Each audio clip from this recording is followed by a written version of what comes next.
በድሮ ዘመን በአንድ ውብ መንደር ውስጥ የሚኖር አንድ ደግ ገበሬ ነበር። ይህ ገበሬ ሁለት ታማኝ ረዳቶች ነበሩት። አንደኛው ግዙፍና ጠንካራ በሬ ሲሆን፣ ሁለተኛዋ ደግሞ የምታምርና ፈጣን አህያ ነበረች።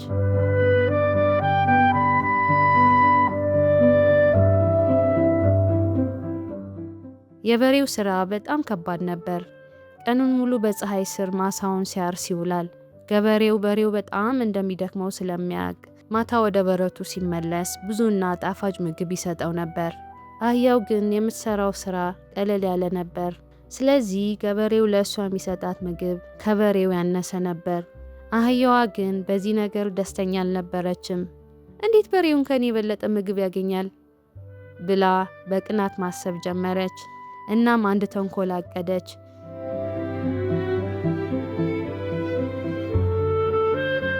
አንድ ቀን ማታ በሬው በጣም ደክሞት ወደ በረቱ ሲመለስ አህያዋ ቀረብ ብላ እንዲህ አለችው፣ ስማኝማ ባልንጀራዬ በሬ፣ ዛሬ በጣም የደከመህ ትመስላለህ። ለምን ነገ ታምሜያለሁ ብለህ አታርፍም? እኔም ያንተን ስራ እሰራልሃለሁ። አንተ ግን እዚህ ጋር ደም ብለህ እረፍ እሺ ትለዋለች። በሬው በጣም ደክሞት ስለነበር በአህያዋ ሐሳብ ተስማማ። እሺ እረፍት አደርጋለሁ፣ ልክ ነሽ አላት።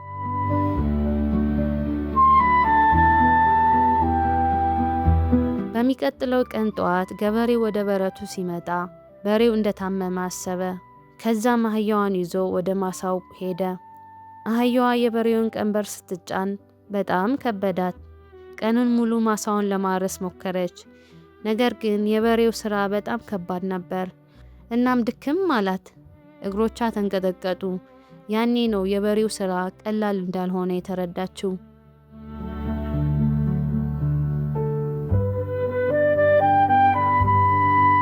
ማታ ወደ በረቱ ስትመለስ አህያዋ የምትቆምበት አቅም አልነበራትም። ተንኮላ ዋጋ እንዳስከፈላት ገባት። የበሬው ምግብ የበዛው ስራው ስለሚጠይቅ እንደሆነ ተረዳች። በሬው ቀኑ ሙሉ ሲያርፍ ውሎ በጥሩ ሁኔታ ተኝቶ ነበር። አህያዋ ወደ በሬው ሄዳ እንዲህ አለችው፣ በሬ ሆይ፣ ዛሬ ያንተን ስራ ሰርቼ በጣም ደክሞኛል። ያንተ ስራ ለእኔ እንደማይሆን ተረድቻለሁ። እባክህ ነገ ወደ ስራ ተመለስ፣ እኔም የራሴን ስራ በአክብሮት እሰራለሁ አለችው። በሬውን በአህያው መጸጸት ተደሰተ። እሺ ነገ ወደ ስራ እመለሳለሁ አላት። ከዚያን ቀን ጀምሮ በሬው ወደ ማሳው ማረስ ተመለሰ። አህያዋም የራሷን ቀለል ያለ ስራ መስራት ቀጠለች። ገበሬው ለእያንዳንዳቸው እንደ ስራቸው መጠን ምግብ ይሰጣቸው ነበር። አህያዋም ከዛን ቀን በኋላ መቅናቷን አቆመች። እያንዳንዱን ስራና የሚሰጠው ዋጋ የራሱ ክብር እንዳለው ተማረች።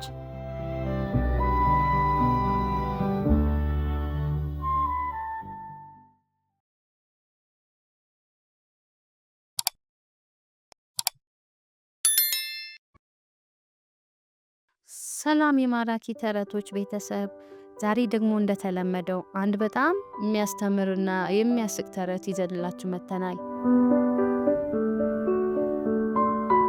በአንድ ወቅት በአንድ ሰፊ ጫካ ውስጥ የሚኖሩ አንድ በጣም ሰነፍ ጅብና አንድ በጣም ብልሃተኛ የሆነ አህያ ነበሩ። ጅቡ ሁልጊዜ አህያውን ለመብላት ያደባ ነበር። አህያው ግን በብልሃቱ ያመልጠው ነበር።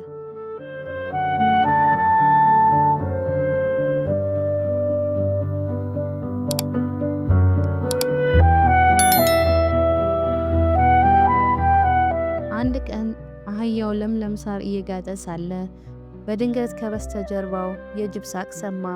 ሄሄሄ፣ ዛሬማ ምርጥ ምሳ አገኘው አለ ጅቡ እየተቅለሰለሰ።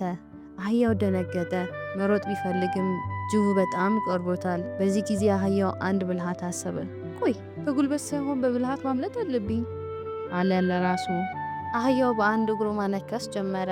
ጅቡ ሊዘልበት ሲል ቆይ ጌታዬ ጅብ አለ አህያው በለቅሶ ድምፅ፣ ልትበላኝ እንደሆነ አውቃለሁ፣ ግን አንድ ትልቅ ችግር አለ። አሁን ከጥቂት ደቂቃ በፊት እግሬን አንድ በጣም መርዛማ እሾህ ወግቶኛል። እሾሁን ሳታወጣ ብትበላኝ ጉሮሮህ ላይ ተሰክቶ ይገልሃል። ያው እኔ አንተን መሞት ስለማልፈልግ ነው አለው። ሞኙ ጅብም የአህያውን ንግግር አመነ። እውነትህን ነው፣ ጉሮሮዬ ላይ ተሰክቶ ቢገለኝስ አለና ፈራ። እሺ እስኪ እግርህን አንሳና ላውጣለህ። አህያው የፊት እግሩን ቀስ አድርጎ አነሳ። ጅቡ እሾሁን ለመፈለግ አይኑን አፍጥጦ ወደ አህያው ሾሆና በጣም ተጠጋ። በዚህ ጊዜ አህያው ያለውን ጉልበት ሁሉ አጠራቅሞ የጅቡን አፍና ጥርስ በኃይል መታው። ጅቡም ዋይ ዋይ እያለ መሬት ላይ ወደቀ። ጥርሶቹን በሙሉ ረገፉ። አህያውም ራሱን ስላዳነ ደስ ብሎት እየሳቀ ወደ ቤቱ በረረ። ጅቡም በሰራው ስህተት እያለቀሰ በባዶ ሆዱ ቀረ። እሺ ልጆች ተረቱን ወደዳችሁት? ሁልጊዜ በችግር ውስጥ ስትሆኑ ከመደናገጥ ይልቅ ማሰብን ልመዱ። እሺ ለዛሬ የነበረን ተረት ይህንን ይመስላል። ተረቱን ከወደዳችሁት ላይክ አድርጉ፣ ለጓደኞቻችሁም ሼር አድርጉላቸው። በሚቀጥለው ተረት እስክንገናኝ ደህና ሰንብቱ።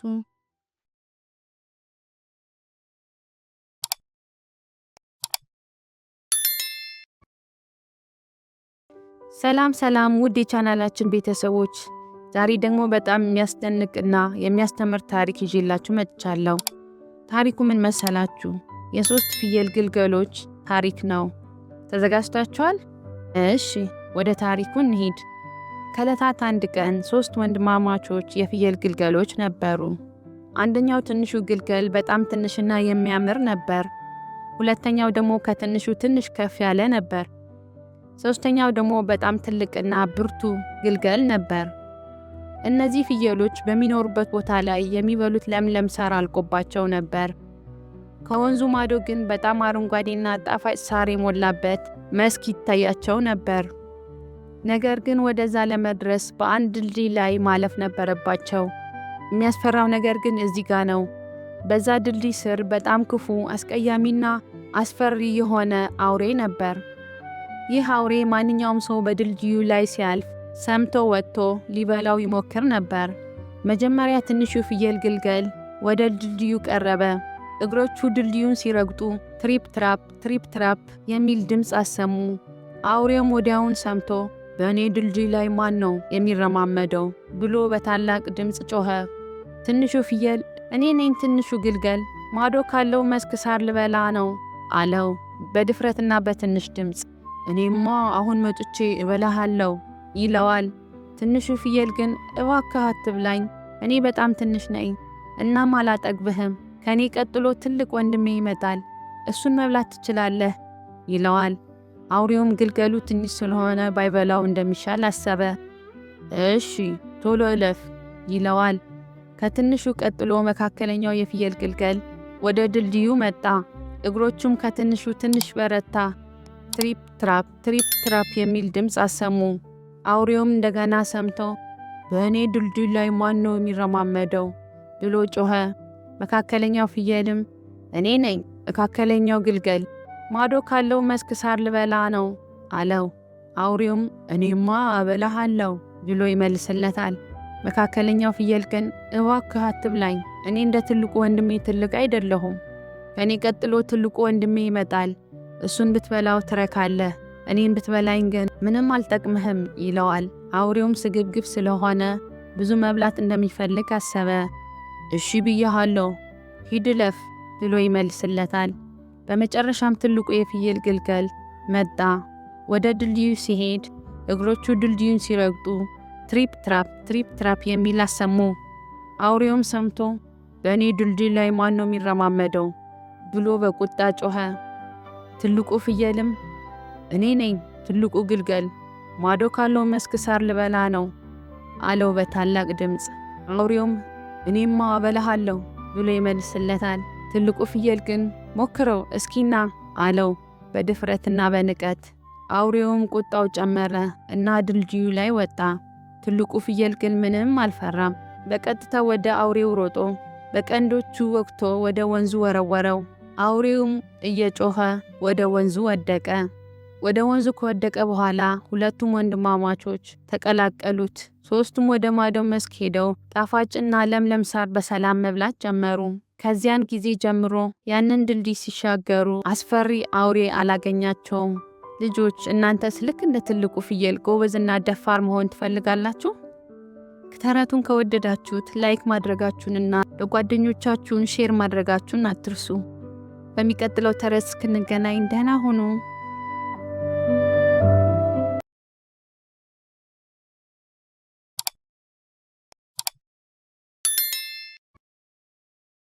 ሰላም ሰላም ውድ የዚህ ቻናል ተከታታዮቻችን፣ ዛሬ ደግሞ ልዩ የሆነ ተረት ይዘንላችሁ መጥተናል።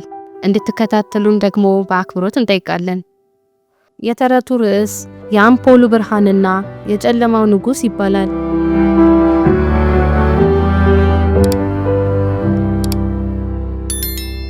በአንድ ወቅት ብርሃናማ በምትባል ውብ መንደር ውስጥ ቢኒ የተባለ ትንሽ የብርሃን አምፖል ይኖር ነበር። ቢኒ እንደ ጓደኞቹ ትልቅና ደማቅ ብርሃን አልነበረውም። ነገር ግን በልቡ ውስጥ ያለችው ብልጭታ በጣም ንጹህ ነበረች። የመንደሩ ነዋሪዎች ሁሉ በብርሃን ይኖሩ ነበር፣ ከከተማው ማዶ ካለው ጨለማ ተራራ በስተቀር። የተራራው ስም ጭልምልም ይባላል።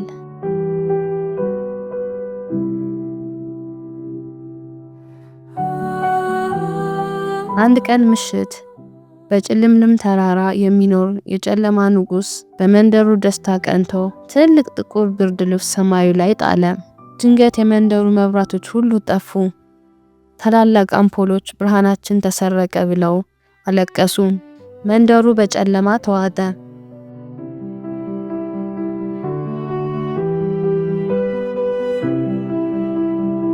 ቢኒ ግን ተስፋ አልቆረጠም። እኔ ትንሽ በሆንም ጨለማውን ጥሼ መሄድ እችላለሁ አለ። ጓደኞቹ ቢኒ አትችልም፣ ጨለማው ይውጥሃል ቢሉትም እሱ ግን ወደ ጭልምልም ተራራ ጉዞ ጀመረ።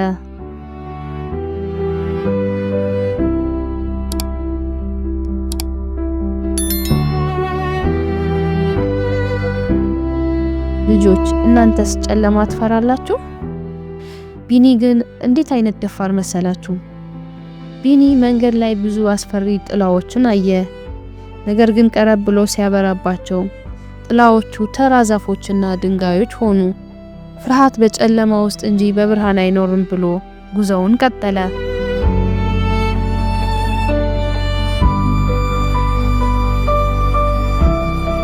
በመጨረሻም ቢኒ ንጉሱ ጋር ደረሰ። ንጉሱ አንተ ትንሽ አምፖል እንዴት ደፈርክ ብሎ በቁጣ ጮኸ። ቢኒ ግን በፈገግታ ንጉስ ሆይ፣ ጨለማ እኮ የብርሃን እጥረት ነው እንጂ ራሱን የቻለ ጉልበት የለውም አለው። ቢኒ የልቡን ብርሃን በጥብቅ አሰበና በሙሉ ኃይሉ ቦግ አለ። ከዛም የቢኒ ብርሃን ንጉሱን አሸነፈው። ጨለማውን በታላቅ ብርሃን ተተካ።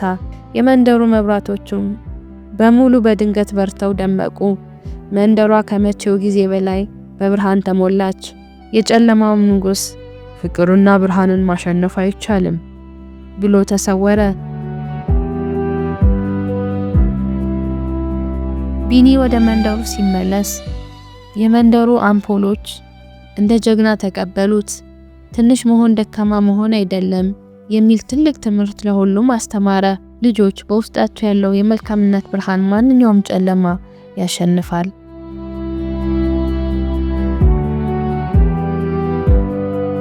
ውድ የቻናላችን ቤተሰቦች፣ የዛሬው ተረታችን ይህንን ይመስል ነበር። እንደወደዳችሁት ተስፋ እናደርጋለን። በዚህ ተረት ውስጥ ትልቅ ትምህርት እንዳገኛችሁ አንጠራጠርም። ስለተከታተላችሁን በጣም እናመሰግናለን። በቀጣይ ሳምንት በሌላ አስተማሪና ማራኪ ተረት እስከምንገናኝ ድረስ ደህና ሰንብቱ። ቻው ቻው።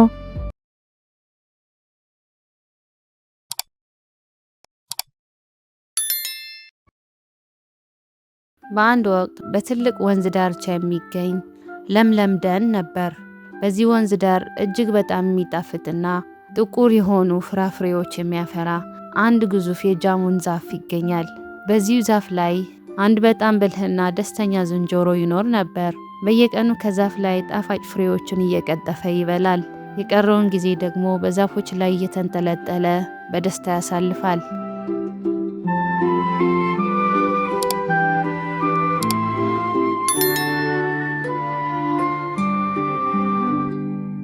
በአንድ ወቅት አንድ አዞ በወንዙ ዳርቻ ላይ ሲንሸራሸር አየው።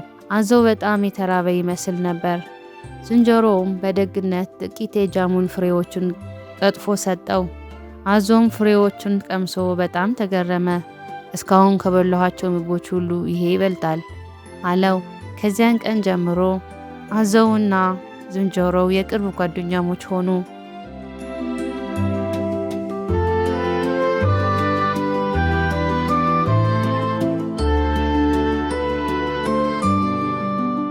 አዞው በየቀኑ ወደ ዛፍ ይመጣል። ዝንጀሮውም ምርጥ የሆኑትን ፍሬዎችን መርጦ ይሰጠዋል። አንድ ቀን አዞው ጥቂት ፍራፍሬዎችን ለሚስቱ ይዞላት ለመሄድ ፈለገ። ከዛም ዝንጀሮ ከሰጠው በኋላ ወደ ቤቱ ይዞላት ይሄዳል። ሚስቱ ፍራፍሬዎቹን ከበላች በኋላ እነዚህ ፍራፍሬዎች እንደዚህ የሚጣፍጡ ከሆኑ በየቀኑ ይሄንን ፍራፍሬ የሚበላው ዝንጀሮ ልቡ ምን ያህል ይጣፍጥ ይሆን በማለት አሰበች። ከዚያን ባሏን ዝንጀሮውን አምጥቶ እንዲሰጣት አጥብቃ ጠየቀችው። አዞው መጀመሪያ ላይ እሱ የቅርብ ጓደኛዬ ነው፣ እንዴት እንዲህ አደርጋለሁ ብሎ ተከራከረ። ነገር ግን ሚስቱ በክፉ እቅዷ ጸናች። ዝንጀሮውን ካላመጣህልኝ ምግብ አልበላም በማለት አስቸገረችው። አዞውን በመጨረሻ በሚስቱ ግፊት ተሸንፎ ጓደኛውን ለማታለል ወሰነ።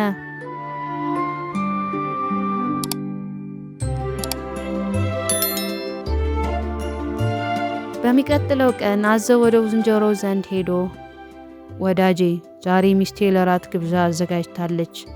ላደረክልን ደግነት ሁሉ ልታመሰግንህ ትፈልጋለች አለው። ዝንጀሮውን በደስታ ተስማምቶ በአዞው ጀርባ ላይ ተሳፈረ።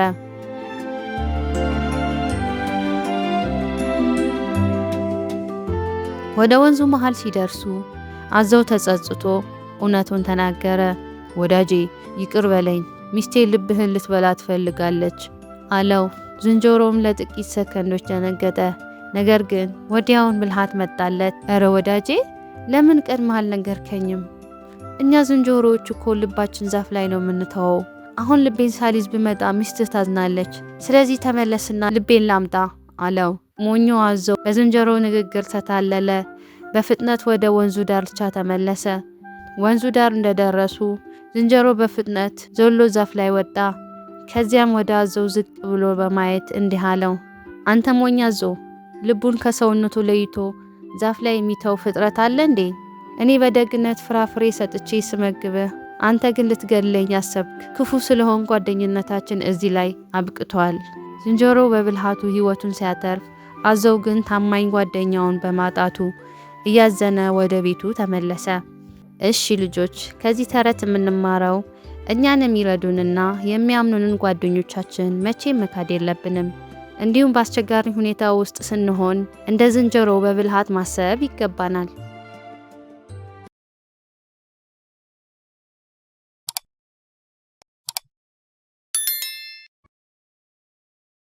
ሰላም ጤና ይስጥልኝ የተከበራችሁ የማራኪ ተረቶች ቤተሰብ እንደምን አላችሁ? ዛሬ ደግሞ በጣም የምትወዱትና ብዙ የምንማርበት አንድ ድንቅ ተረት ይዤላችሁ መጥቻለሁ። ተረቱ ስግብግቡ ውሻ ይባላል። እስከ መጨረሻው አብራችሁን ቆዩ።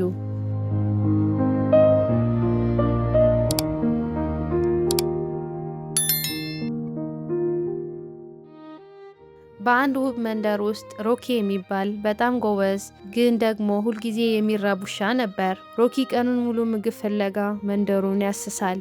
አንድ ቀን ግን እድል ቀንታው በአንድ ትልቅ ቤት ደጃፍ ላይ ማንም ያልነካው በጣም ትልቅና የሚጣፍጥ ስጋ ያለው አጥንት አገኘ።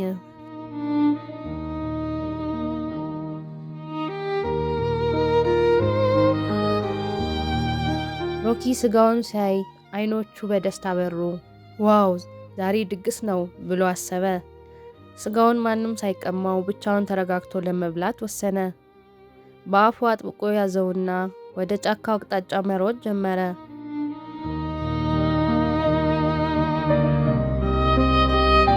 በጉዞው ላይ ወፎች ሲዘምሩ፣ ሮኪ ግን ስጋውን እንዳይወድቅበት በጥንቃቄ እየተራመደ ነበር። ጫካ ውስጥ ሲደርስ አንድ ወንዝ ላይ ደረሰ። ወንዙ ላይ በቆመው አሮጌ ድልድይ ላይ ለመሻገር ጀመረ። ሮኪ ድልድዩን መሃል ላይ ደርሶ ሳለ በአጋጣሚ ወደ ታች ተመለከተ። በውሃ ውስጥ ሌላ ውሻ አየ። ያ ውሻው ልክ እንደ ራሱ ትልቅ ስጋ በአፉ ይዞ ነበር። ሮኪ ቆም ብሎ አሰበ።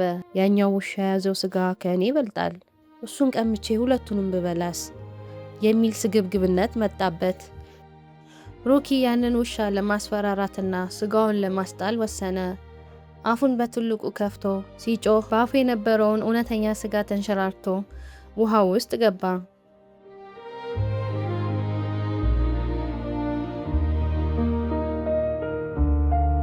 ሮኪ ውሃ ውስጥ ያለው ውሻ የራሱ ጥላ መሆኑን ዘግይቶ ተረዳ።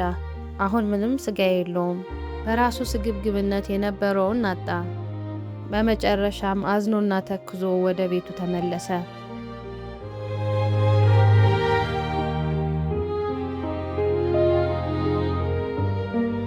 እንግዲህ ልጆች ከዚህ ተረት የምንማረው ሮኪ የነበረውን ስጋ የጣለው ስግብግብ በመሆኑ ነው። በእጃችን ያለው ነገር አመስግነን ከመጠቀም ይልቅ የሌሎችን ለመመኘት ከሞከርን ያለችንን እናጣለን። ስለዚህ ሁልጊዜ ባለን ነገር መርካትና ካለን ላይ ለሌሎች ለማካፈልን መልመድ አለብን። ይህ ተረት ከወደዳችሁት ላይክ ማድረጉን አትርሱ። ለጓደኞቻችሁም ሼር አድርጉላቸው። ለቻናላችን አዲስ የሆናችሁ ደግሞ ሌሎች ተረቶች እንዲደርሳችሁ ሰብስክራይብ አድርጉ። በሚቀጥለው እስክንገናኝ ደህና ሰንብቱ።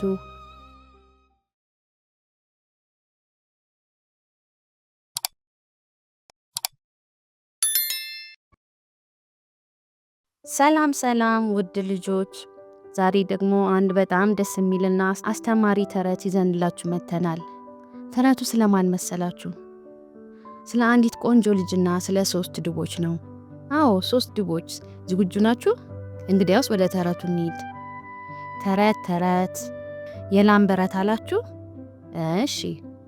በአንድ ትልቅ ጫካ ውስጥ በአንድ ትንሽ ቤት ውስጥ 3 ድቦች ይኖሩ ነበር። እነሱም አባ ድብ፣ እማ ድብና ትንሹ ቤቢ ድብ ናቸው። አንድ ቀን ጠዋት ለቁርስ የሚሆን ገንፎ አዘጋጁ። ገንፎ ግን በጣም ትኩስ ነበር። ገንፎ እስኪቀዘቅዝ ድረስ ትንሽ ተናፍሰን እንምጣ አለ አባ ድብ። እናም 3ቱም ድቦች ቤታቸውን ዘግተው ወደ ጫካው ለሽርሽር ሄዱ።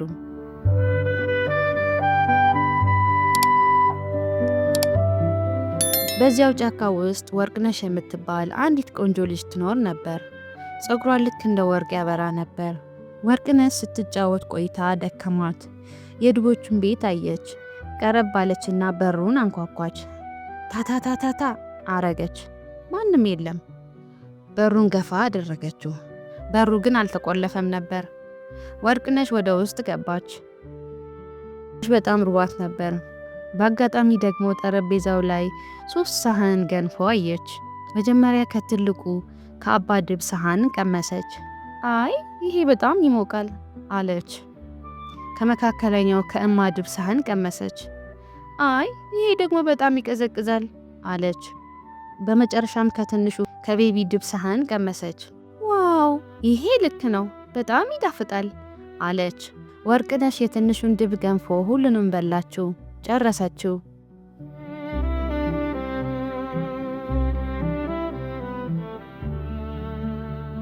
አሁን ወርቅነሽ ጠገበች። ትንሽ ማረፍ ፈለገች። ሳሎን ውስጥ 3 ወንበሮችን አየች። መጀመሪያ በትልቁ በአባ ድብ ወንበር ላይ ተቀመጠች። አይ ይህ በጣም ጠንካራ ነው አለች።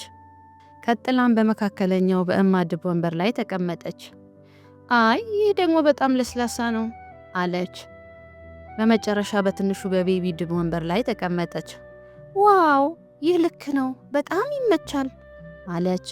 ነገር ግን ድንገት ወንበሩ ተሰበረና ወርቅነሽ መሬት ላይ ወደቀች።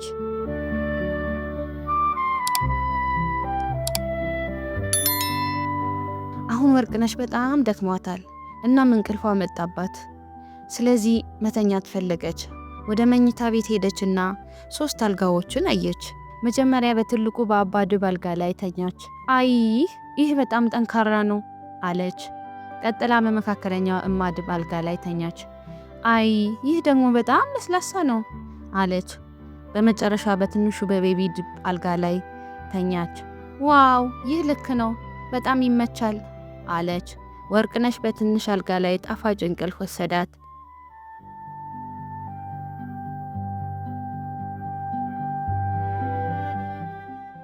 ከጥቂት ጊዜ በኋላ 3ቱም ድቦች ከሽርሽር ተመለሱ። በጣም ርቧቸው ነበር። ወደ ጠረጴዛው ቀረብ ሲሉ ምግባቸው ተበልቶ አዩ። ከኔ ሳህን ማን የበላው አለ አባ ድብ። ከኔ ሳህን ማን የበላው አለች እማ ድብ። የኔን ገንፎ እኮ ሁሉንም በልተው ጨርሰውታል አለ ቤቢ ድብ እያለቀሰ። ከዛም ድቦቹ ወደ ሳሎን ቤት ሄዱ። ድቦቹ ወደ ሳሎን ሲሄዱ ተመሰቃቅሎ አዩት። በእኔ ወንበር ላይ ማን ነው የተቀመጠው አለ አባ ድብ። በእኔስ ወንበር ላይ ማን ተቀምጦ ነው አለች እማ ድብ። የኔን ወንበር እኮ ሰብረውታል አለ ቤቢ ድብ። ወደ መኝታ ቤት ሄዱ። በእኔ አልጋ ላይ ማን ተኝቶ ነበር አለ አባ ድብ። በእኔስ አልጋ ላይ ማን ተኛ አለች እማ ድብ። ኧረ በእኔ አልጋ ላይ እኮ አንዲት ልጅ ተኝታለች እዩዋትማ አለ ቤቢ ድብ። በቤቢ ድብ ድምፅ ወርቅነሽ ባነነች። አይኗን ስትገልጥ 3 ድቦች ከላይዋ ቆመው አየች። ወርቅነሽ በጣም ደነገጠች። አይ አለች። ፈጥና ካልጋው ላይ ዘለለች። በመስኮት በኩል ተወርውራ ወጣች። ወደ ጫካው እየሮጠች ጠፋች። ድቦቹ ዳግመኛ አላዩአትም።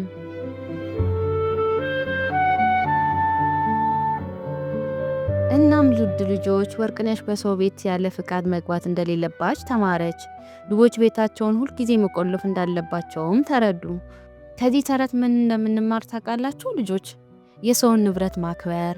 አዎ ያለ ፍቃድ የሰውን ቤት መግባት ሆነ ዕቃ መንካት የለብንም። እሺ ልጆች ተረቱን እንደወደዳችሁት ተስፋ አድርጋለሁ። ቀጣይ በአዲስ ተረት እስክንገናኝ ደህና ሁኑ። ባይ ባይ።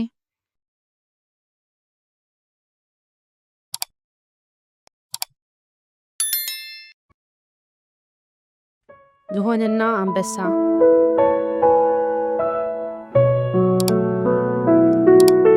ከዕለታት አንድ ቀን አንድ በጣም ኩሩ የሆነ አንበሳ ነበር።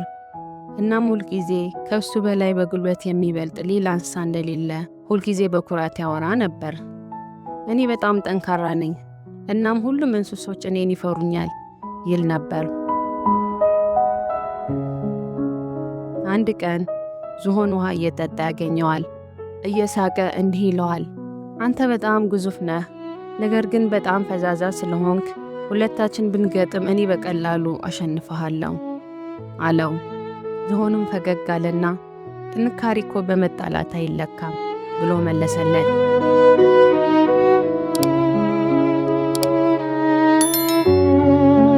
ከዛም ውሃ ጠጥተው እየተመለሱ ያለ አንድ ትንሽዬ ዝንጀሮ አንድ ዛፍ ላይ ወድቆ ያያሉ። አንበሳውም ዛፉን ለማንሳት ቢሞክር ያቅተዋል። ዝሆኑ ግን ኩንቢውን ተጠቅሞ ዛፉን ከዝንጀሮ ላይ በቀላሉ ያነሳዋል። ከዛም እዛ የነበሩ ሁሉም እንስሳቶች ያጨበጭቡለታል። አንበሳው ግን እውነተኛ ጥንካሬ ሌሎችን በማገዝ እንደሆነ ስለገባው ዝም አለ።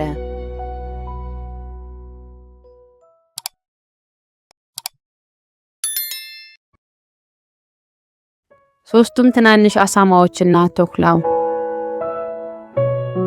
ከዕለታት አንድ ቀን 3 ትናንሽ አሳማዎች ከእናታቸው ቤት ወጥተው የራሳቸውን ሕይወት ለመመስረት ጉዞ ጀመሩ። እያንዳንዳቸው የራሳቸው ቤት ለመስራት ወሰኑ። አንደኛው አሳማ ስራ ብዙ አይወድም ነበር። ስለዚህ ቤቱን በፍጥነት ለመጨረስ ሲል ከገለባ ሰራው። ከዛም አሁን ጨረስኩኝ ልጫወት ብሎ መዝለል ጀመረ።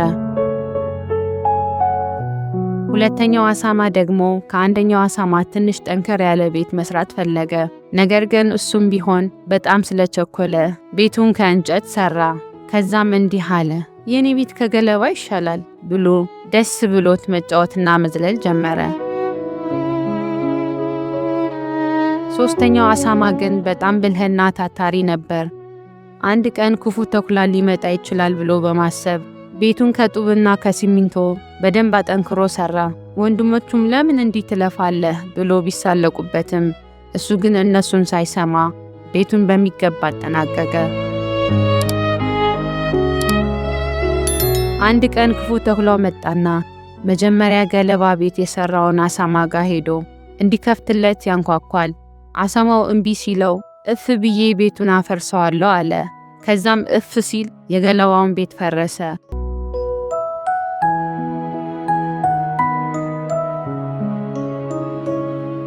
አሳማውም እየሮጠ የወንድሙ የእንጨት ቤት ጋር ሄደ። ተኩላውም ወደ እንጨት ቤት ሄዶ በሩን አንኳኩቶ ክፈቱልኝ አላቸው። እነሱም አንከፍትም ሲሉት ተኩላውም አሁንም እፍ ብሎ የእንጨት ቤቱን አፈረሰው። ከዛም ሁለቱም አሳማዎች እየጮሁ ወደ ጡብ ቤቱ ሄዱ።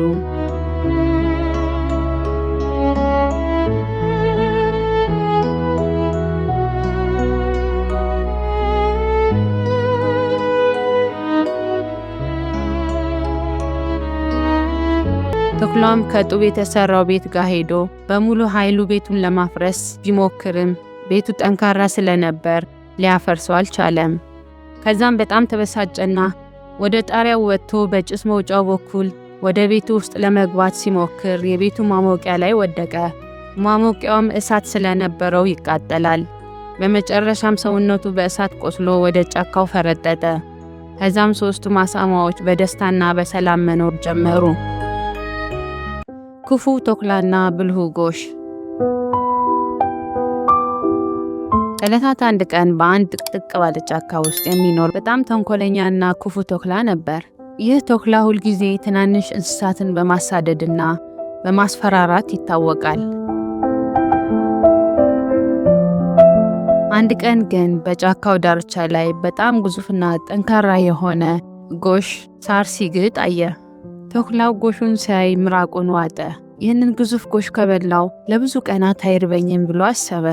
ነገር ግን ጎሹ በጣም ጠንካራ ስለነበረ በጉልበት ሊያሸንፈው እንደማይችል አወቀ።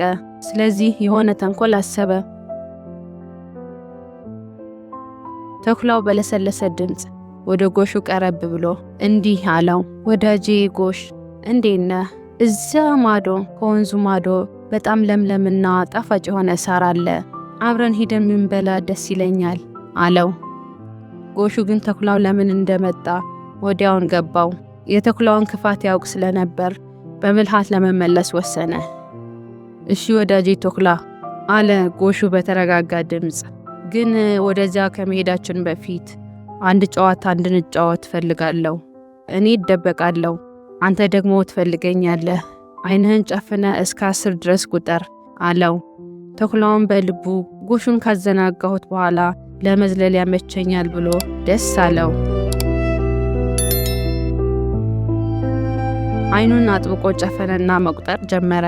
ጎሹም ተኩላውን ዓይኑን እንደጨፈነ በዝግታ በብልሃት ተንቀሳቅሶ በአቅራቢያው ወደ ነበረው ጭቃማና ረግራጋማ ቦታ ሄደ። ከዛም ጭቃው ውስጥ ተደብቆ ተኩላውን መጠበቅ ጀመረ። ተኩላውም እስከ 10 ቆጥሮ ዓይኑን ሲገልጥ ጎሹን አጣው። ከዛም በጭንቀትና በጉጉት ዙሪያውን መመልከት ጀመረ።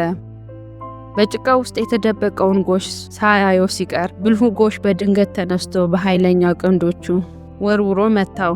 ተኩላውን በጣም ደንግጦ ተመቶ እየጮኸ ወደ ጫካው ጥልቅ ውስጥ ሸሸ። ከዚያ ቀን ጀምሮ ተኩላው ወደ ጎሽ ዝር አላለም። ስለዚህ ከዚህ ተረት የምንማረው ጥንካሬ ብቻውን በቂ እንዳልሆነ ነው። ብልሃትና ማስተዋል ካልታከለበት ተንኮለኞች ሊያሸንፉን ይችላሉ። ከዕለታት አንድ ቀን በአንድ ለምለም ጫካ ውስጥ እጅግ በጣም ፈጣን የሆነ ጥንቸል ይኖር ነበር። ጥንቸሉ ፍጥነቱ አስተማማኝ ቢሆንም በጣም ኩሩና ትዕቢተኛ ነበር። ሁልጊዜ ጫካ ውስጥ እየወረደ እንስሳቶቹን ያበሳጫቸው ነበር። ሄይ እዩኝ እስኪ፣ በዚህ ጫካ ውስጥ ከእኔ የሚፈጥን ማንም የለም። እኔ መብረቅ ነኝ፣ ማንም ሊቀድመኝ አይችልም አለ። አንድ ቀን ግን ሁልጊዜ ቀስ እያለች የምትጓዘው ኤሊ ጥንቸሉን እንዲህ አለችው፣ ጥንቸል ሆይ አሳቅብኝ፣ ቀስ ብልም የጀመርኩት ቦታ ግን ሳልደርስ አልቀርም። ከፈለክ እኮ ውድድሩን ልንገጥም እንችላለን አለችው። ጥንቸሉ በሳቅ ፈነዳ። ውድድሩም ተጀመረ። ጥንቸሉ እንደ ንፋስ ተወርውሮ ሄደ። ግማሽ መንገድ ላይ ሲደርስ ግን እንዲህ ሲል አሰበ፣ እረ ይህቺ ኤሊ ገና ናት። እሷ እዚህ እስክትደርስ 100 ዓመት ይፈጅባታል። እስኪ ከዚች ዛፍ ስር ጋደም ልበልና ትንሽ ልተኛ ብሎ ይተኛል። ተኝቶ ሳለ ኤሊዋ ግን ሳታቋርጥ ቀስ እያለች ጥንቸሉን አልፋው ሄደች። ጥንቸሉ ከእንቅልፍ ሲነቃ ፀሐይዋ ልትጠልቅ አቅራቢያ ነበረች። በድንጋጤ ወደ ማለቂያው መስመር ቢሮጥም ኤሊዋ ቀድማው ደርሳ የጫካው እንስሳት ሁሉ እያንጨበጨቡላት ነበር። ልጆች አያችሁት አይደል? ከዚህ ተረት ምን እንማራለን? ፈጣን መሆን ጥሩ ቢሆንም ትዕቢት ግን ውጤት አያመጣም። ይልቁንም በጽናት በትዕግስት የጀመርነውን ስራ መጨረስ ለስኬት ያበቃል። ተረቱን ከወደዳችሁት ላይክ ማድረጋችሁን እንዳትረሱ እሺ። ስለተከታተላችሁኝ አመሰግናለሁ። በሚቀጥለው ቪዲዮ እስክንገናኝ ደህና ሰንብቱ ልጆች። ቻው ቻው።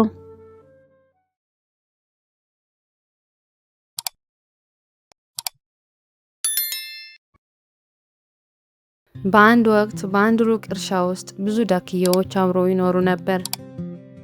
እናት ዳክዬ ከእነዚህ ዳክዬዎች መካከል አንዷ ነበረች። እናት ዳክዬ እንቁላሎቿን ለመፈልፈል በጉጉት ትጠብቅ ነበር።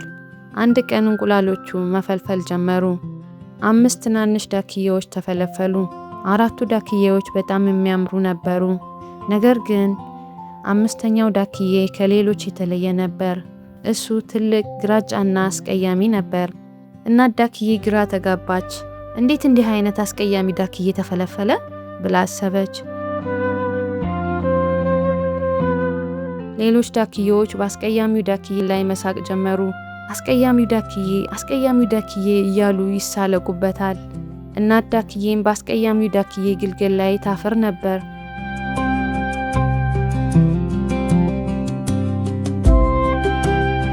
ጫጩቱ በጣም አዘነ። ከቤቱ ጠፍቶ ወደ ሌላ ቦታ ሄደ። አንዳንዶቹ ዳክዬዎች በእሱ ላይ ይሳለቁበት ነበር። አንዳንዶቹ ደግሞ በእሱ ላይ ይፈርዱ ነበር። በጣም ብቸኝነት ተሰማው።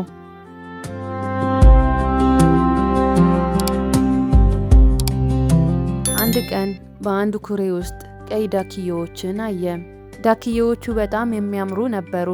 አስቀያሚው ዳክዬ እኔም እንደነሱ ቆንጆ ብሆን ኖሮ ብሎ ተመኘ።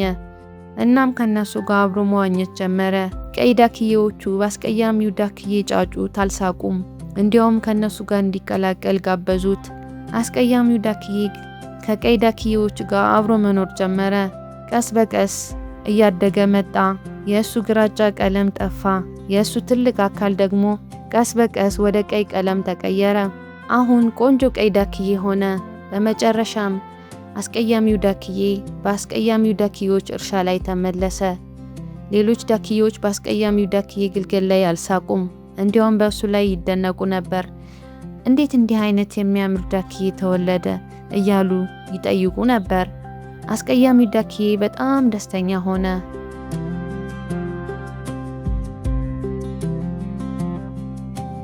ከብዙ ዓመታት በፊት በሁለት ሰማይ ጠቀስ ተራራዎች መካከል የሚገኝ ሁሌም አረንጓዴ የሆነ አንድ ውብ ሸለቆ ነበር። በዚህ ሸለቆ ውስጥ ዘነበ የሚባል አንድ ትንሽ ጥጃ ይኖር ነበር። ዘነበ እንደ ደመና የለሰለሰ ቆዳና ልክ እንደ ከዋክብት የሚያበሩ ትላልቅ ጥቁር አይኖች ነበሩት።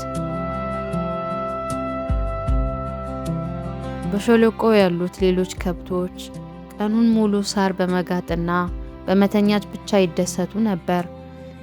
ዘነበ ግን ለየት ያለ ነበረ። ሁልጊዜ ከዛ ሰፊ ወንዝ ማዶ ምን ይኖር ይሆን እያለ በጉጉት ወደ ሩቅ ይመለከት ነበር። አንድ ቀን ከሰዓት በኋላ ዘነበ በአንድ ግዙፍ የግራር ዛፍ ስር ሲጫወት በንፋስ ተገፍቶ የመጣ አንድ ልዩ ነገር አየ። ያየው ነገር ተራ ቅጠል አልነበረም። ወርቃማ ቀለም ያለውና በላዩ ላይ እንደ ካርታ ያሉ መስመሮች የተቀረጹበት ሚስጥራዊ ቅጠል ነበር። ይህማ ወደ ድብቅ የአትክልት ስፍራ የሚወስድ ካርታ ነው አለ። ግን ብቻውን መጓዝ አስፈራው። ስለዚህ የቅርብ ጓደኛውና አማካሪው የሆነችውን ኪኪን ጠራት። ኪኪ የፀሐይ መጥለቂያ የሚመስሉ ደማቅ ላባዎች ያላት ብልህ ወፍ ነበረች። ኪኪ ካርታውን ስታየው ክንፎቿን እያርገበገበች አይዞህ ዘነበ፣ እኔ ከሰማይ ሆኜ መንገዱን እመራሃለሁ፣ አብረን እንሂድ አለችው። ጉዞውን በደስታ ጀመሩ። መጀመሪያ የደረሱት የሹክሹክታ ደን ተብሎ ወደሚጠራ ቦታ ነበር። እዚህ ደን ውስጥ ያሉት ዛፎች ዝም ብለው አይቆሙም፣ እንደ ሰው ዝቅ ብለው ይዘፍናሉ። ደኑን ለማለፍ ግን አንድ ቅድመ ሁኔታ ነበረው።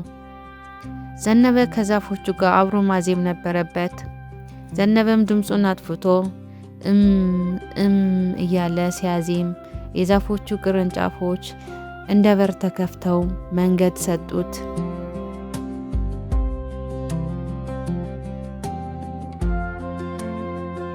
ቀጥለው ደግሞ ድንጋያማው ወንዝ ጋር ደረሱ። ወንዙ በኃይል ይፈሳል፣ ድንጋዮቹ ይንሸራተታሉ። ኪኪ ከላይ ሆና ዘነበ ተጠንቀቅ፣ የኮከብ ቅርጽ ያላቸው ድንጋዮች ብቻ መርጠህ እርገጥ ብላ ጮኸች። ዘነበ 1 2 3 እያለ እየዘለለ ወንዙን በሰላም ተሻገረ። በመጨረሻም በአበቦች የታጠረ አንድ ትልቅ አጥር ላይ ደረሰ። ዘነበ አጥሩን ገፍቶ ሲገባ አይኑን ማመን አቃተው። ቦታው በጨለማ ውስጥ በሚያበሩ አበቦች የተሞላ እንደ ገነት ያለ ስፍራ ነበር። ዛፎቹ እንደ ልብ የሚበሉ ጣፋጭ ማንጎዎችና ፓፓያዎች አፍርተዋል። በጋርደኑ መሃል ደግሞ በቀንም ቢሆን ከዋክብትን የሚያንጸባርቅ አስደናቂ ኩሬ ነበር።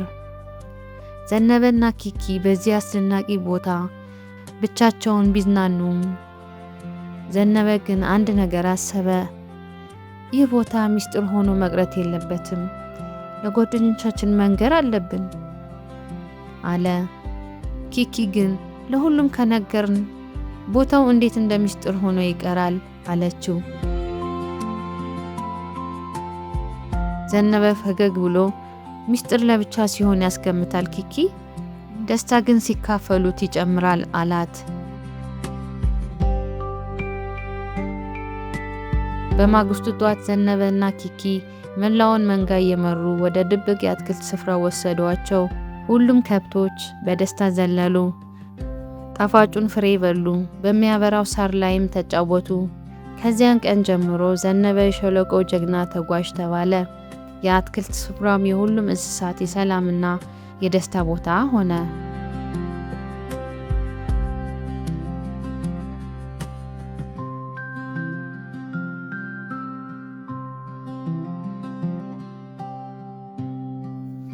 ተረቴን መልሱ፣ አፌን በዳቦ አብሱ። በአንድ ወቅት በአረንጓዴ መስክ ላይ የምትኖር አንዲት ቆንጆ ፍየል ነበረች። ቀኑ ደስ የሚል ፀሐያማ ቀን ነበር። ፍየሏ ምንም ስጋት ሳይገባት ጣፋጭ ሳር እየጋጠች ዋለች። ፀሐይዋ ልትጠልቅ ስትል ግን ወደ ቤቷ ለመመለስ ጉዞ ጀመረች። መንገዱ ጥቅጥቅ ባለው ጫካ ውስጥ ነበር። ድንገት ካልታሰበ ቦታ አንድ ትልቅና የተራበ ተኩላ ከቁጥቋጦ ጀርባ ብቅ አለ። ፍየሏ ደነገጠች። ተኩላውም ዛሬ ምርጥ ራት አገኘው ብሎ ተንደረደረ። ፍየሏ በጣም ብትፈራም ልቧን አላሸበረችም። አሁንስ ምን ይሻለኛል ብላ አሰበች። ከዚያም በረጅሙ ተነፈሰችና አንድ ብልሃት መጣላት። ቀና ብላ እንዲህ አለችው፣ እሺ ተኩላ ሆይ መበላቴ ካልቀረ አንድ የመጨረሻ ምኞት አለኝ። ተኩላውም ምንድነው አላት በመገረም። አንተ እኮ ድምጽህ በጣም ያምራል። ከመሞቴ በፊት ያንን ዋሽንተን ስትነፋ ብሰማ ደስ ይለኛል። እኔም ትንሽ ልጨፍር አለችው። እውነት ድምጽ ያምራል ብሎ በኩራት ደረቱን ነፋ። ዋሽንቱን አውጥቶ በሙሉ ኃይሉ ይነፋ ጀመር። ፍየሏም የዋሽንቱን ዜማ ተከትላ ወዲህ ወዲያ እያሸበሸበች መደነስ ጀመረች።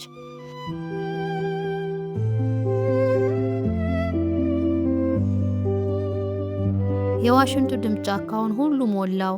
በአቅራቢያው የነበሩ የከብት እረኞችና ውሾቻቸው ይህንን ከፍተኛ ድምፅ ሰሙ። ይሄማ የተኩላ ድምፅ ነው ብለው በሩጫ መጡ። ተኩላው የውሾቹን ጩኸትና የእረኞቹን ድምፅ ሲሰማ ደነገጠ። ወየልኝ ብሎ ዋሽንቱን ጥሎ ወደ ጫካው ጥልቅ ውስጥ ፈረጠጠ። ብልሃተኛው ፍየል ከሞት ተረፈችና በሰላም ወደ ቤቷ ገባች። ልጆች፣ ሁልጊዜ ብልሃት ከጉልበት ይበልጣል። በጭንቅ ጊዜ መደናገጥ ሳይሆን ማሰብ ነው የሚያድነው።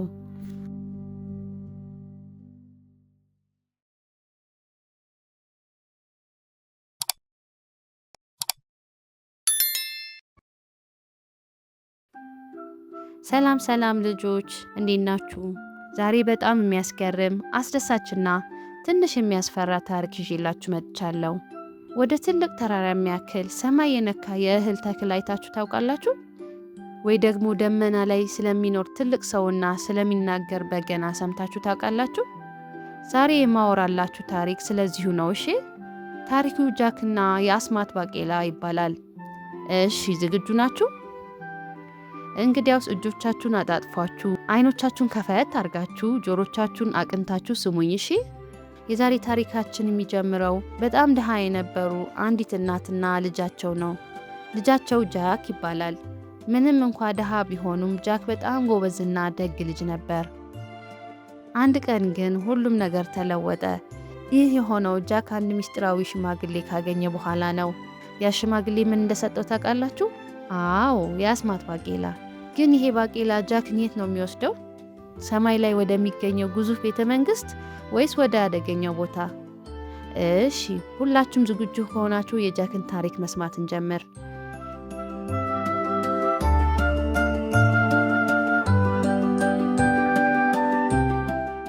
ከዕለታት አንድ ቀን ጃክ ከእናቱ ጋር በትንሽና ውብ መንደር ይኖር ነበር። በጣም ድሆች ስለነበሩ የሚበሉት ምግብ እንኳ በጭንቀት ነበር የሚያገኙት። አንድ ቀን እናቱ ጃክን እንዲህ አሉት፣ ልጄ ሆይ ቤታችን ውስጥ ምንም ምግብ የለም። እባክን ውብ የሆነችውን ላማችንን ይዘህ ወደ ገበያ ሂድና ሽጣት። ከሸጥካት በኋላ ደግሞ በብሩ የሚያስፈልግ ምግብ ይዘህና አለችው። ጃክም ላማቸውን ይዞ ወደ ገበያ ጉዞ ጀመረ።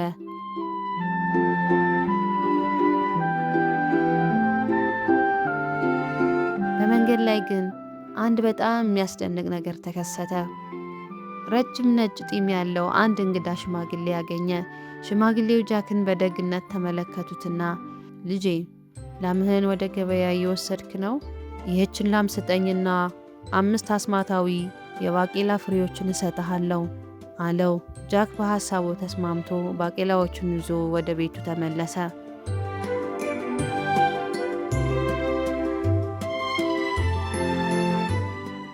እናቱ ግን በጣም ተናደደች። በላሟ ፋንታ ባቄላ ይዘህ ትመጣለህ እንዴ? ብላ በመስኮቱ ወደ ውጭ ወረወረቻቸው። ጃክም አዝኖ እርቦት እያለ ተኛ።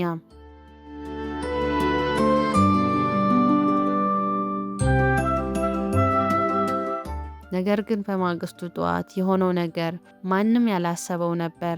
ባቄላዎቹ ሌሊቱ ሙሉ ሲያድጉ አድረው ሰማይ የሚነካ ግዙፍ ግንድ ሆኑ። ጃክም በድፍረት ግንዱን ተንጠልጥሎ መውጣት ጀመረ። ደመናው ላይ ሲደርስ አንድ ትልቅ ቤተ መንግስት አገኘ። ጃክ ወደ ቤተ መንግስቱ ገባ። እዚያም አንድ በጣም አስፈሪና ግዙፍ ሰው ይኖር ነበር። ግዙፉ ሰውዬ ሲመጣ ጃክ በፍጥነት ተደበቀ።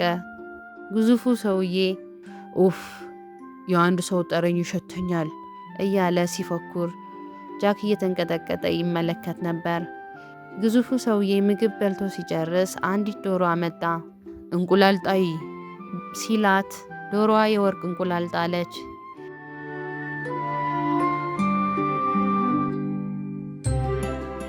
ከዛም ግዙፉ ሰውዬ በወርቁ እየተጫወተ እንቅልፍ ጣለው። ጃክም ቀስ ብሎ ወጥቶ ዶሮዋን ይዞ መሮጥ ጀመረ። በሌላ ቀንም ጃክ ተመልሶ ሄደ።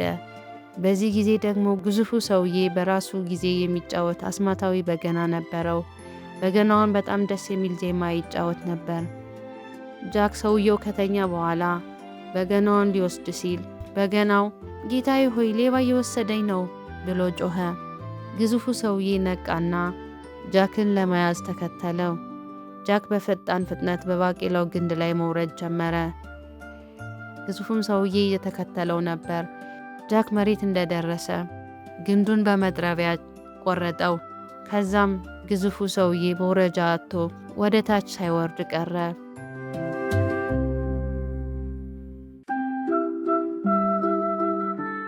እናም ጃክ ግዙፉን ሰው አምልጦ አስማታዊ በገናና ወርቅ የምትጥለዋን ዶሮ ይዞ ወደ ቤቱ ተመለሰ። ያን ትልቅ የባቄላ ተክልም ቆረጠው። ከዚያን ቀን ጀምሮ ጃክና እናቱ በጣም ደስተኛና ሀብታሞች ሆኑ።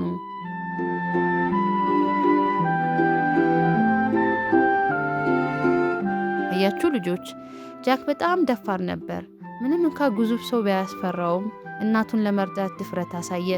ደግሞም ጃክ ያንን ምስጢራዊ ሽማግሌ በማመኑ ትልቅ ስኬት አገኘ። ይህ ታሪክ የሚያስተምረን ምን እንደሆነ ታውቃላችሁ? ምንም እንኳ አስቸጋሪ ቢመስልም ድፍረትና እምነት ካለን ትልቅ ነገር ማሳካት እንችላለን። የዛሬ ታሪካችን በዚህ አለቀ። ይህን ታሪክ ከወደዳችሁት ላይክ ማድረግ እንዳትረሱ። ደግሞም እንደዚህ አይነት አስደሳች ታሪኮችን ሁልጊዜ ለመስማት ሰብስክራይብ አድርጉ።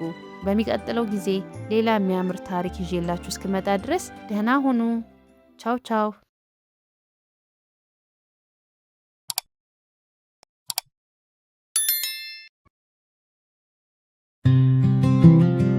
አንድ ጊዜ ማሞ የሚባል አንድ ልጅ ነበር። ማሞ የዋህና ታዛዥ ቢሆንም ማስተዋል ግን ይጎድለው ነበር። ለዚህ ነው ሰዎች ማሞ ቂሎ እያሉ የሚጠሩት። አንድ ቀን ማሞ እናቱን በቤት ውስጥ ያለውን ስራ ያግዛታል። እናቱም ስላገዛት 4 ሳንቲሞችን ትሰጠዋለች። ማሞ ሳንቲሞችን በእጁ ይዞ በጫካ ውስጥ ከውሻው ጋር ሲሯሯጥ ሳንቲሞችን ይጥላቸዋል። በዚህም ምክንያት በጣም ያዝናል። ወደ እናቱ ተመልሶ ሂዶ ሳንቲሞቹን እንደጣላቸው ይነግራታል። ማሞ ልጄ፣ ሳንቲሞቹን በእጅ ይዘህ ከመሄድ በኪሲ ውስጥ ብታደርጋቸው አይሻልም ነበር አለችው። ማሞም ልክ ነሽ እናቴ፣ በሚቀጥለው ጊዜ ኪሴ ውስጥ አደርጋቸዋለሁ አላት።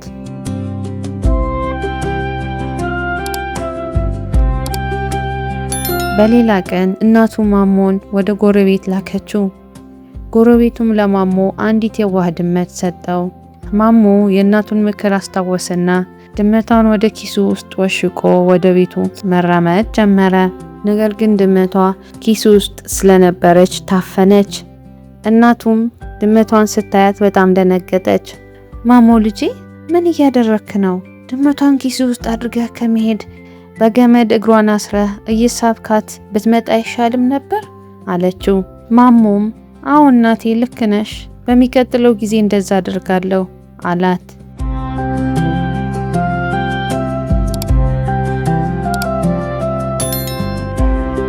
እንደገና በሌላ ቀን እናቱ ማሞን ወደ ስጋ ቤት ላከችው። ስጋ ቤቱም ለማሞ አንድ ትልቅ የስጋ ቁራጭ ሰጠው። ማሞ የእናቱን ምክር በድጋሚ አስታወሰ። የስጋውን ቁራጭ በገመድ አስሮ በየመንገዱ እየሳበ መሄድ ጀመረ። በዛው አካባቢ የነበሩ ውሾቹም እሱ ሳያያቸው ስጋውን በልተው ጨረሱት። ቤት ሲደርስ ከገመዱ ጫፍ ላይ የቀረው ምንም ስጋ አልነበረም። እናቱም ማሞ ልጄ፣ ቃሌን አትሰማም ማለት ነው? እንዴት ስጋውን በገመድ እየሳብክ ትመጣለህ? በትከሻህ ላይ ተሸክመው ብትመጣ አይሻልም ነበር አለችው። ማሞም ልክ ነሽ እናቴ፣ በሚቀጥለው ጊዜ እንደዚህ ያደርጋለሁ አላት።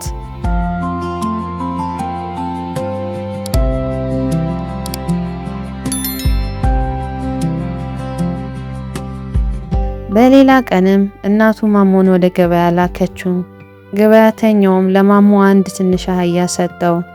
ማሞን የእናቱን ምክር አስታወሰ። አህያዋን በትከሻዬ መሸከም አለብኝ አለ። አህያውን በትከሻው ላይ ተሸክሞ በከተማ ውስጥ እየተንገዳገደ መራመድ ጀመረ። ሰዎች ሲያዩት መሳቅ ጀመሩ። በዚያ ከተማ የመሳቅ ችግር ያለባት አንድ ባለሀብት ልጅ ነበረች። አባቷ ለብዙ ዓመታት ሊያስቃት ቢሞክርም ፈጽሞ ስቃ አታውቅም ነበር።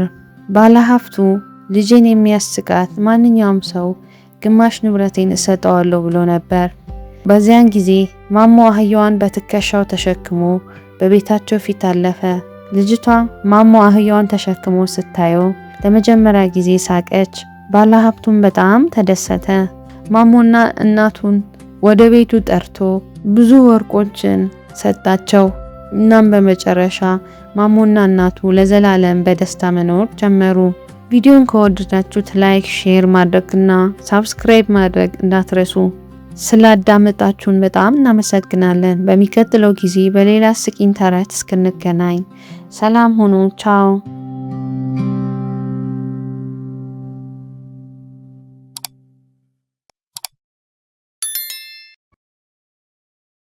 ሰላም ልጆች፣ ዛሬ ደግሞ እንደተለመደው አዝናኝና አስተማሪ የሆነ ተረት ይዤላችሁ መጥቻለሁ። የተረቱ ርዕስ የተሰነጠቀው ማሰሮ ይባላል። ዝግጁ ናችሁ? እሺ፣ ወደ ተረቱ እንሂድ።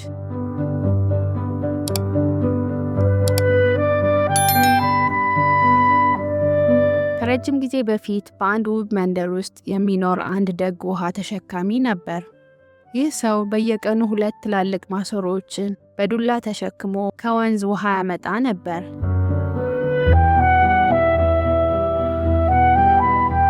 አንደኛው ማሰሮ አዲስ የሚያብረቀርቅና ምንም እንከን የሌለበት ሙሉ ማሰሮ ነበር። ሁለተኛው ማሰሮ ግን በጎኑ በኩል ትንሽ ስንጥቅ ነበረው። በየቀኑ መንገድ ረጅም ስለነበር ሙሉ ማሰሮ ውሃ ሳይፈስበት ሙሉ ሆኖ ጌታው ቤት ይደርሳል። በዚህም የተነሳ በጣም ይኩራራ ነበር።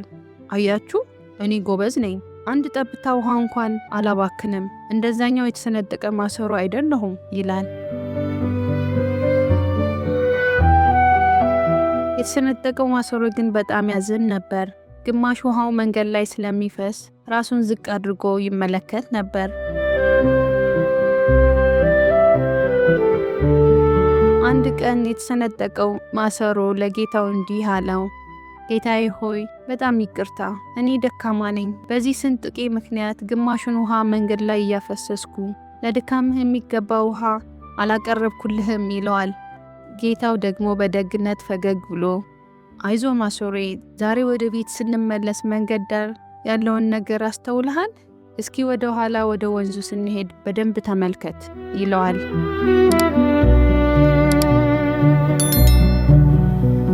ውሃ ቀድተው ወደ ቤት ሲመለሱ የተሰነጠቀው ማሰሮ የሚገርም ነገር አየ።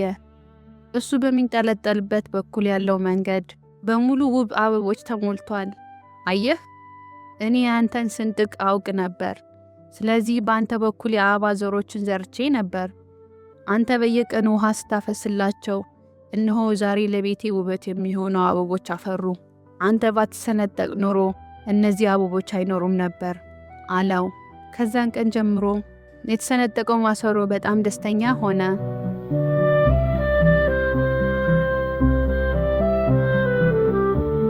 የዚህ ተረት ዋና ቁም ነገር እያንዳንዳችን የራሳችን ስንጥቅ ወይም ጉድለት ሊኖረን ይችላል። ነገር ግን ያ ጉድለት በትክክለኛው እጅ ሲገባ ለሌላ ዓላማ ሊውል ይችላል። ይህ ተረት ደካማ ጎናችንን እንደ በረከት ማየት እንዳለብን ያስተምረናል። ተረቱን ከወደዳችሁት ላይክ ማድረጋችሁንና ለጓደኞቻችሁን ሼር ማድረጋችሁን አትርሱ። በሚቀጥለው ተረት እስክንገናኝ ደህና ሁኑ።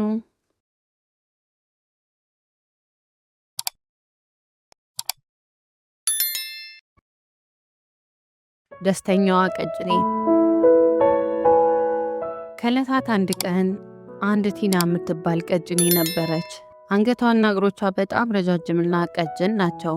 ትራመድም እየተወላገደች ስለምትሄድ ሁሉም እንስሳት ይስቁባት ነበር።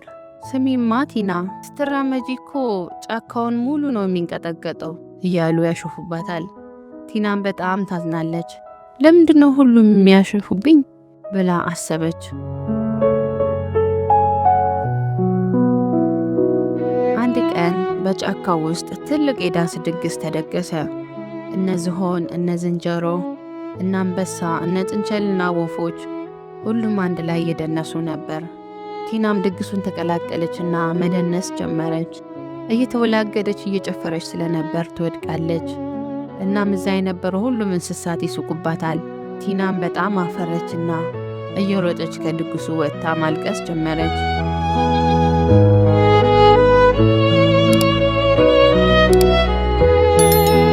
በአጋጣሚ አንድ ጉንዳን አገኘቻትና ምን ሆነሽ ነው ቲና በጣም የከፋሽ ብላ ትጠይቃታለች። እኔ መጨፈር አልችልም፣ ስታይም ሞኝ ነው የምመስለው፣ ሁሉም ይስቁብኛል ብላ ነገረቻት።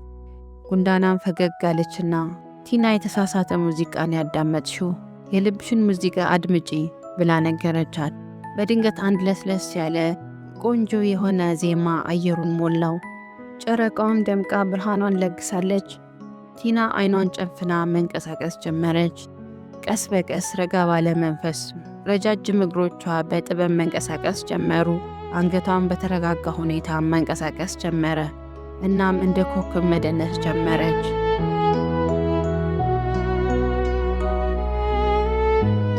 ሁሉም እንስሶቹም በቲና ዳንስ መደመም ጀመሩ። ቲናም በጣም ተደሰተች። ቲና ቁመናዬና አፈጣጠሬ ልዩ ያደርገኛል እንጂ አያሳፍረኝም ብላ ራሷን አምና ተቀበለች። የቲናን ታሪክ የሚያስተምረን ውስጣዊ ደስታና ሰላም ስናገኝ በዙሪያችን ላለው ዓለም ሁሉ ብርሃንና ደስታ እናመጣለን።